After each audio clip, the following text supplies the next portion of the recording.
Are the Spurs proving to be a West powerhouse?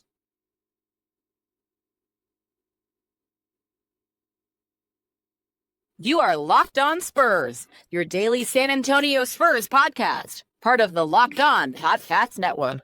Your team every day. Happy Monday. Welcome back to Locked On Spurs. You're the Locked On NBA Network and host Jeff Garcia, Spurs writer for Ken's 5 San Antonio. And yes, still under the weather. Yes, cannot shake this cold that I got. But feeling a little better coming out of it. But nevertheless, I'm glad you're back. Hope you had a great weekend. I didn't. I was stuck in bed, medicated up. But hey, you're here for some Spurs talk, not a medical talk, right? That's for Dr. Ryan McCorkle when he comes on. Make sure to subscribe to Locked On Spurs wherever you get your favorite podcasts, iTunes, Spotify, Ken's 5 Plus app, YouTube.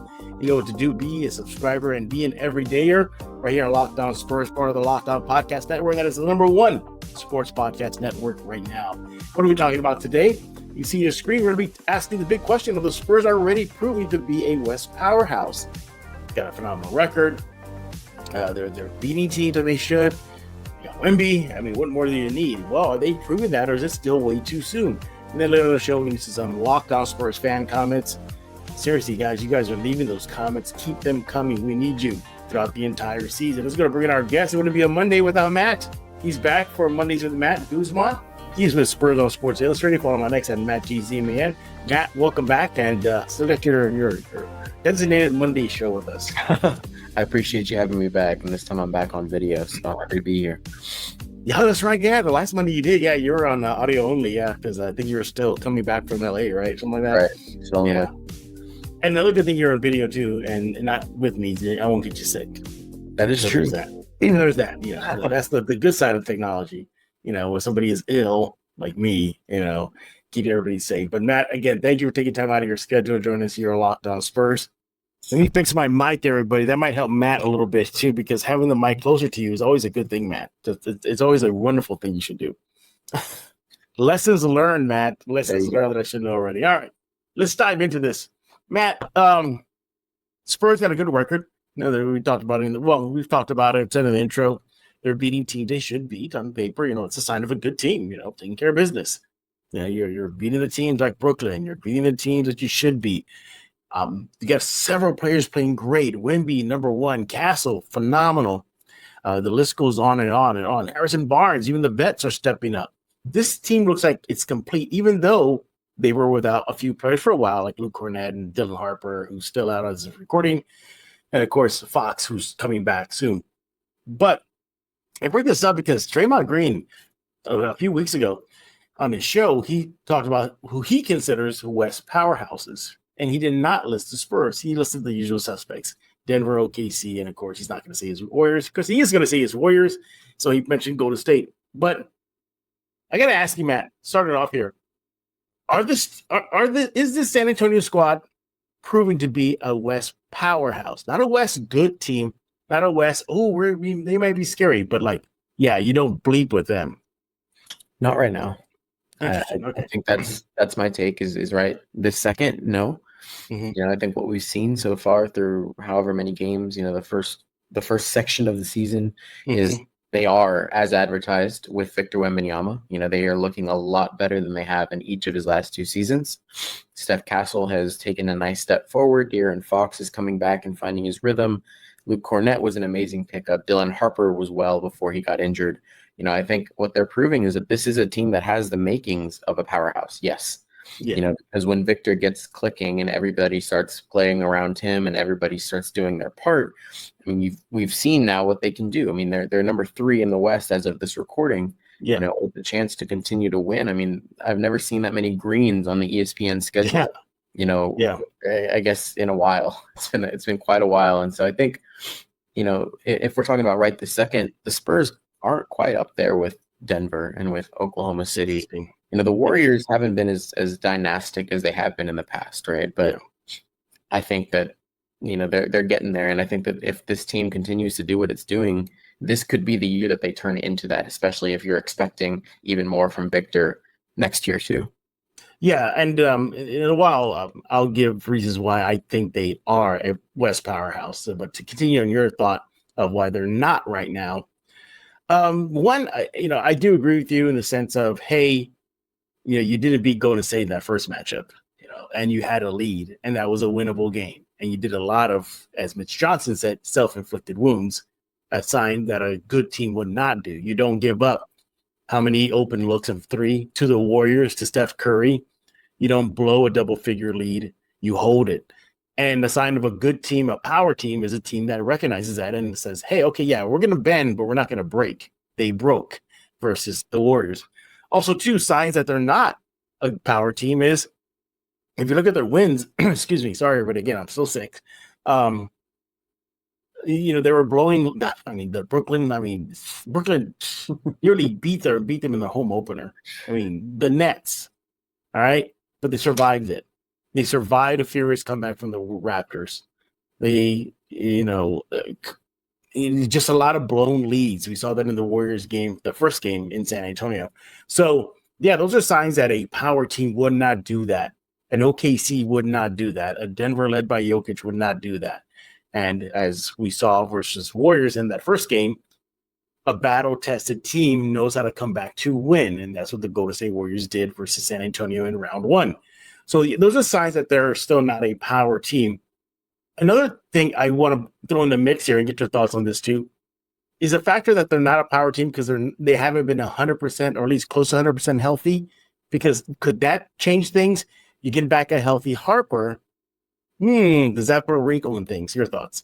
Yeah, and I think to preface this as well, like, this is not me saying the Spurs aren't a great team. This is saying that, I think there has to be a certain amount of time that comes with, a certain amount of success over time in different situations. Like you mentioned, they've survived some comebacks from teams that maybe shouldn't have even been in a position to win, but at the same time, they were 2 points away from an overtime victory or from going to overtime against the Lakers with a chance to, take off one of those losses and be 9-2, and then especially with the injuries, like you mentioned, I think that will definitely play a factor.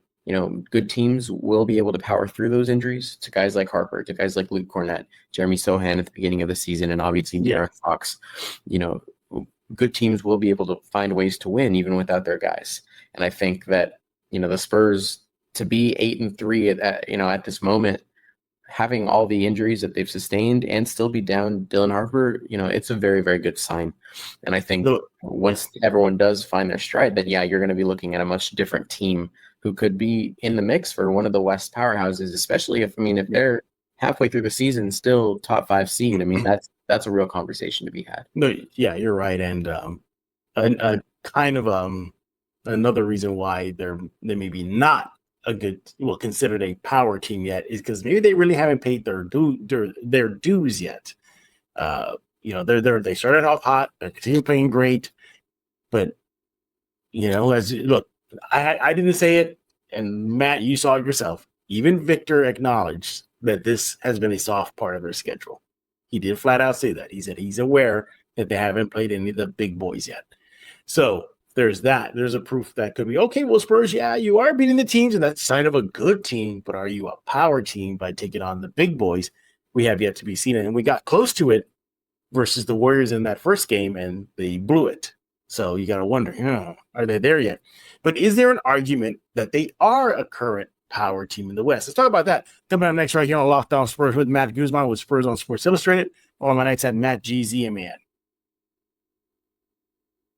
Hey, let's talk about Robinhood. Your ambition just met its match. With Robinhood, you play for the win, not just on game day, every day, locking in on every opening, betting your PR, betting again, channel that drive into your money. Robinhood puts you in control of your money, trade stocks and ETFs, options, futures, and crypto all on one platform.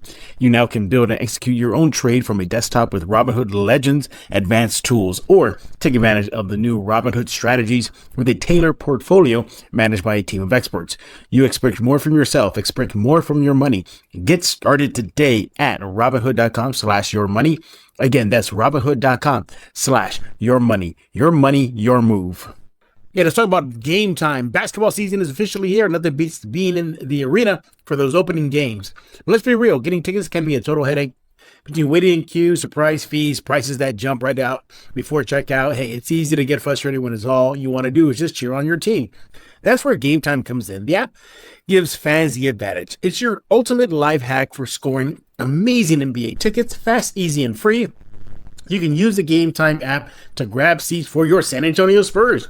It'll be simple. You can get the great seats in minutes. You'll love what you see because there are no hidden fees at checkout. You can even look exactly at your view before you even buy the tickets with their in-app seat view feature. Their zone deals are a game changer. You pick the section, Game Time picks your seats, and you say big. You can even find NBA tickets for under $25. Take the guesswork out of buying NBA tickets with Game Time. Download the Game Time app, create an account, and use code LOCKEDONNBA for $20 off your first purchase. Terms apply. That's code LOCKEDONNBA for $20 off. Swipe, tap, ticket, go.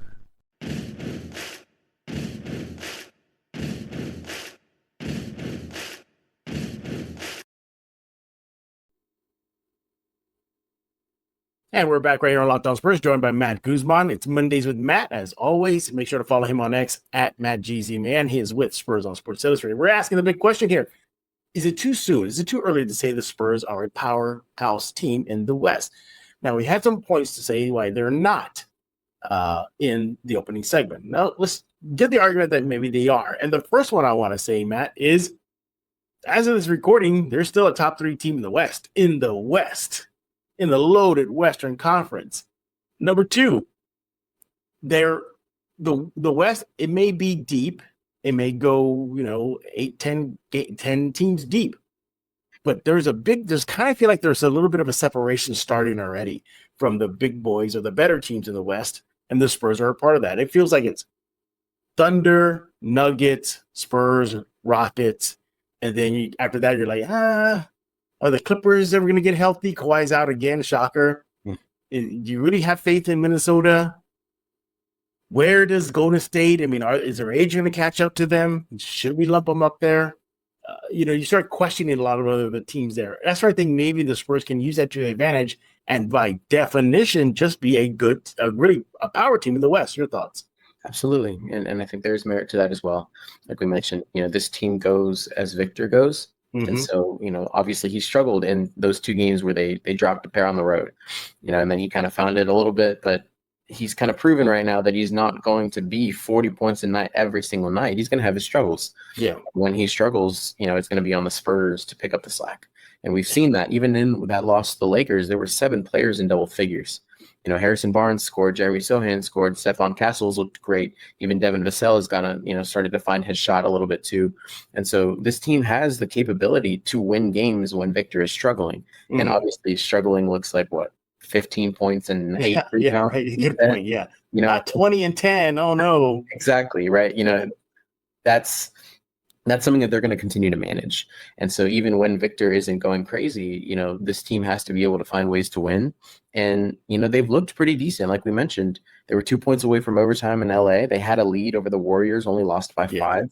If those 2 games, if they hold on to those leads, or if they, pull away when they were going to pull away, they're 9-1, and so we're not really playing hypotheticals with the record. There's so many games left. Right. But what they're showing right now, like you mentioned, is they are, as the season goes, there will start to be separators in the record and in the standings, and the Spurs are hanging with that top half right now with no signs of slowing down. It doesn't felt like they've been lucky.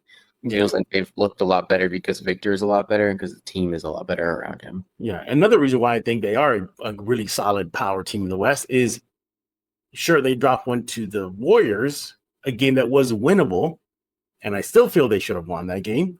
But when they played another West top team, the Rockets, they beat them.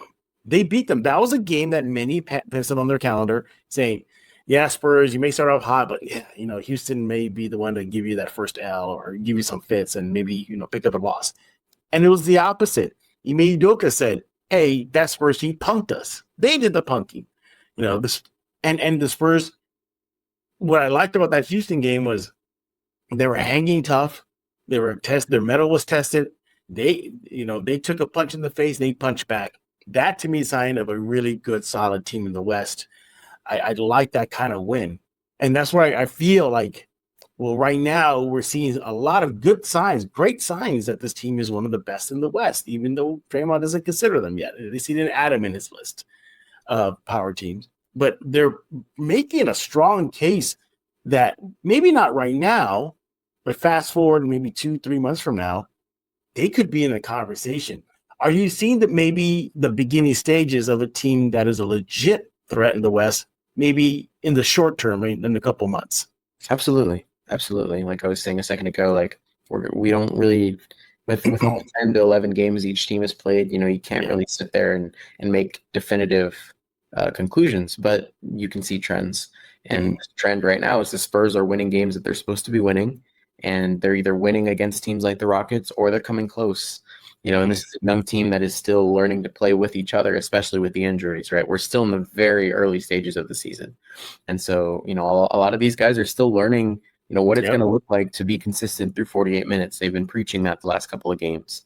And so as they continue to find that, as Mitch Johnson gets a little bit more comfortable with his squad, once Dylan Harper comes back, they're going to start finding ways to win games that they do have leads in. And if they do that, then you're going to see them continue to hang with that top bunch. There's no reason that in a month or two they can't still be in the top 4 if they continue to win games that they win and find ways to win games that maybe they're in a dogfight. And that is a trait that hasn't ever really, I guess, since Victor's been here, that hasn't been a calling card for them. They haven't been able to stick in those tough games. So I think it's a very positive sign right now. Yeah, I'm going to put this guy's picture back up here.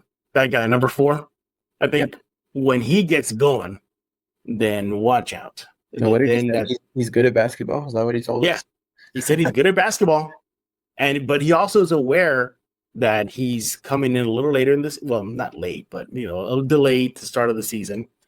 And what did he say, Matt? He said, he's trying not to disrupt the chemistry that they reestablished right now. He's just trying to add to it. So once he gets into that flow, De'Aaron Fox, who we're talking about, if you're not watching on YouTube, then he elevates the team to a different level.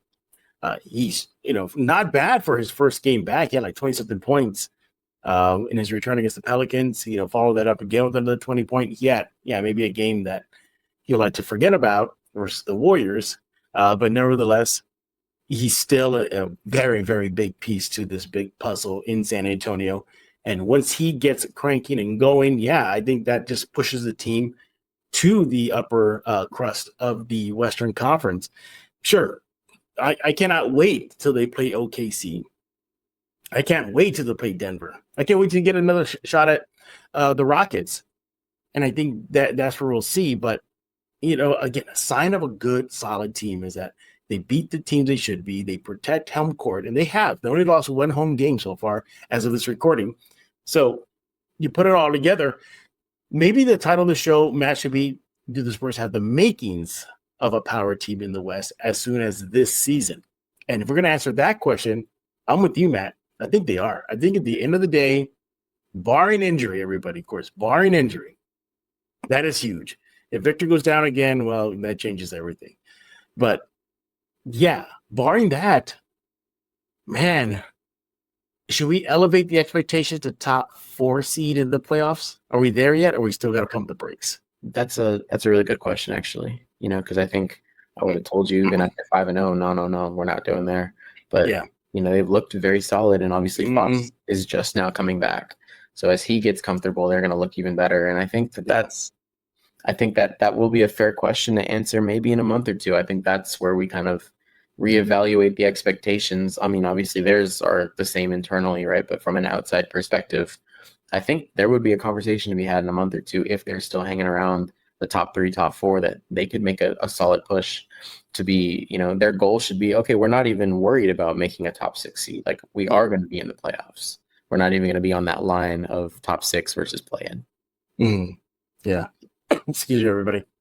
But nevertheless, this team is just loaded. They're deep. They're getting bumped for national TV spots now. They constantly, another one just got bumped up to Prime Video game. So there's something there. This is a must-see TV kind of a team. They're bringing in the numbers. They're giving competitive games. They're exciting to watch. It's been a long time since the Spurs have been in the spotlight in this way. It's been 6-7 years, and they seemingly are back. But they got to translate that into wins. You only get that type of recognition if you're winning, and they are winning this season. And you mentioned something earlier that you felt that maybe they should be 9-1 right now.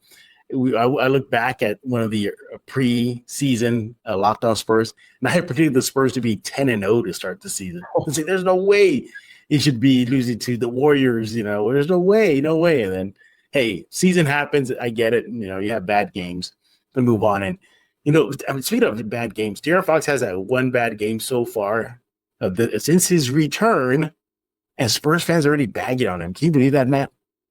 You know what? I can, because of how they were talking about him in the offseason. Yeah. I think people are really forgetting how good of a player this guy is, what he brings to the offense. I think that he's really just finding his stride again. He hasn't played since March. Yeah. And we talk all this about what Victor hasn't done and how he hasn't played basketball since February. Well, Fox hasn't played since March. Mm-hmm. So, he's really just going to find his way, and I'm not worried about him as far as I'm not worried about him either. Yeah, even the mighty Tim Duncan had an off game from time to time. It happens, everybody. It happens to De'Aaron Fox. He is Matt Guzman with Spurs on Sports Illustrated. Follow my next at Matt GZMAN, and follow me on next at Jeff G Spurs Zone. When we get back, it's time for your guys to shine. Locked On Spurs fans and your comments. Let's read them coming up next. The NBA is back, and there's no better place to get into the action than with FanDuel, the official sports betting partner of the NBA. Even if you missed the start of a game or want to ride the hot hand, FanDuel has live bets on everything from who will score next to fourth quarter comebacks. Plus, you can even combine your live bets into the same game parlay for a shot at a bigger payout. It keeps everything exciting, especially when your team is making that late push. Hey, Spurs season is underway. Might as well jump on the action over at FanDuel. Right now, FanDuel is giving new customers $300 in bonus bets when your first 5 bet wins. So, head to FanDuel.com. Sign up right now. Play your game at FanDuel, the official sports betting partner of the NBA.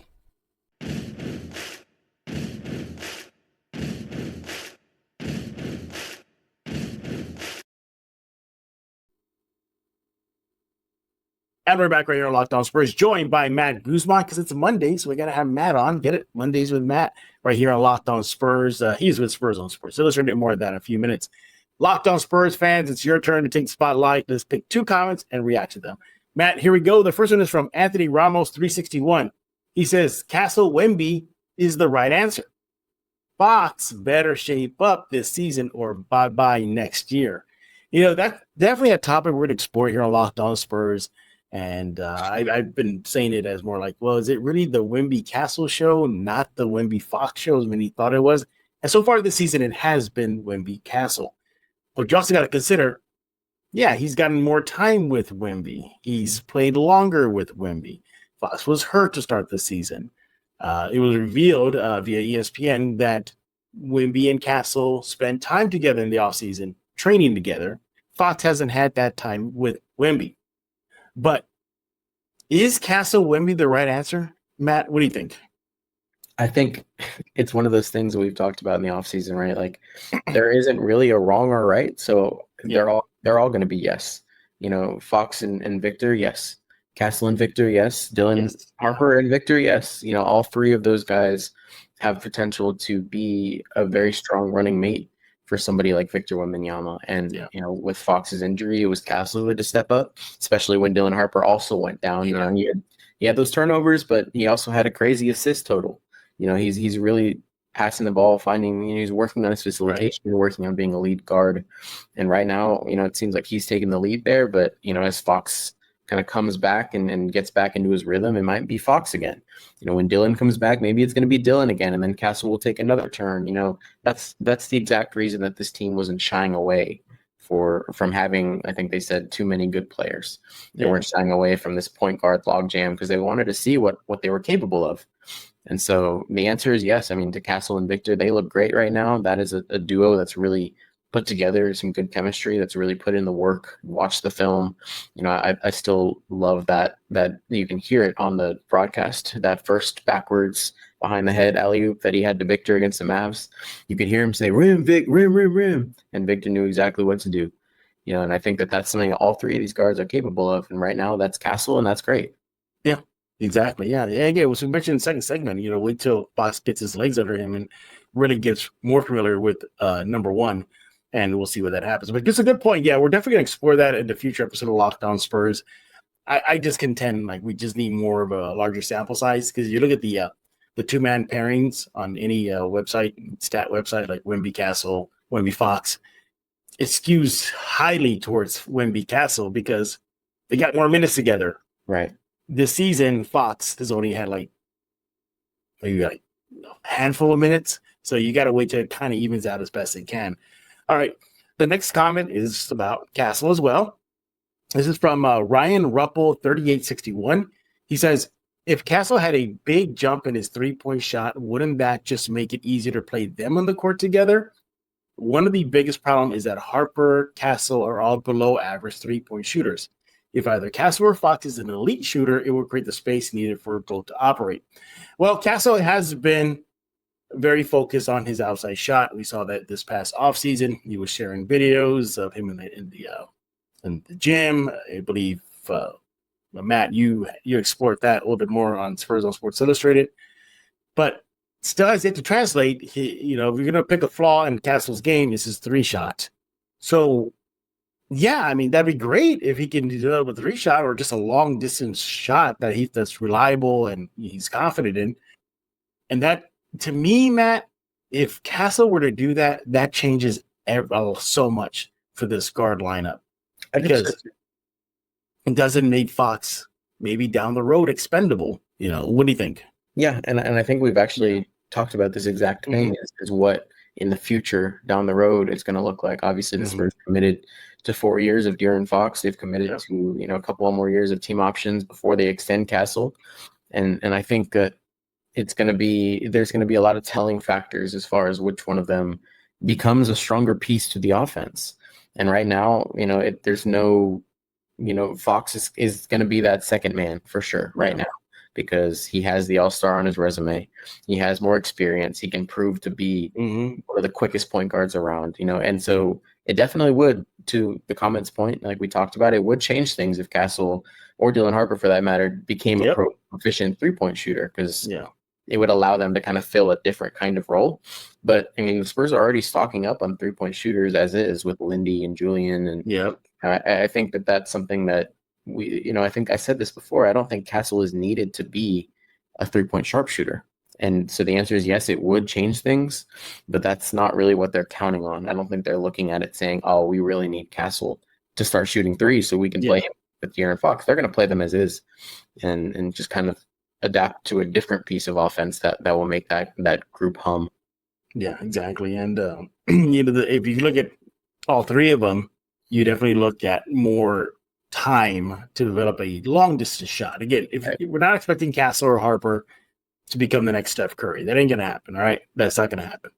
But if they could just get some sort of reliable long range shot, a go-to, maybe a long range midi, I don't care. Just something that really changes things up for the Spurs moving forward in because their roster construction, I'm going to say rebuild because they're out of the rebuild already.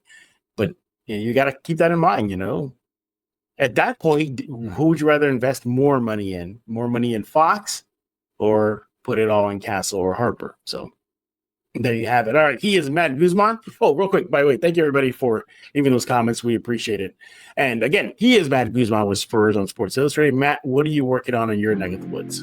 Well, I guess I'll be back in town, so I'll get to start doing all these home games again, right in time for NBA Cup play to kind of wrap up. So we'll see how that all goes. But that's really what I've got, is just continued game coverage as I go back home. Yeah, and again, good thing you're away right now. Because Matt and I sit together in press row, and he wouldn't want to sit next to me right now. No, he'd be putting like when back in COVID days, he'd be putting like that clear pane between me and him, everything. Actually, I haven't been to the last couple of games because of that. Because Matt, that where we sit in the press row, we're all kind of tightly packed in there. Right. And I'm pretty sure guys like Raul Dominguez and Raul Flores, our buddy at the Current, Manuel, they probably wouldn't want me sitting next to them right now. Not at all. Matt, again, thank you for stopping by here on a Monday, as always. Mondays with Matt right here on Locked On Spurs. Again, he is Matt Guzman with Spurs on Sports Illustrated. Matt, we always appreciate you coming on board. Let's hear from San Antonio. There you go. There it is, Proverbs. I really appreciate it. Everybody else, we thank y'all for making Locked On Spurs your first listen each and every day. For an available where we get podcasts, iTunes, Spotify, Kens 5 Plus, have YouTube, you know what to do. Come in every day, and if you are an everydayer, keep on doing that everyday thing by coming right here to Locked On Spurs, part of the #1 sports podcast network right now. That is the Locked On Podcast Network. We'll be back tomorrow as the season continues. And while you're at it, while you're waiting, go check out Locked On NBA. It's on YouTube. Just search Locked On NBA. You're good to go, and hit subscribe, and you get what's all going on in the rest of the league. So for Matt Guzman, I am Jeff Garcia. We're going to put a lock on this episode of Locked On Spurs.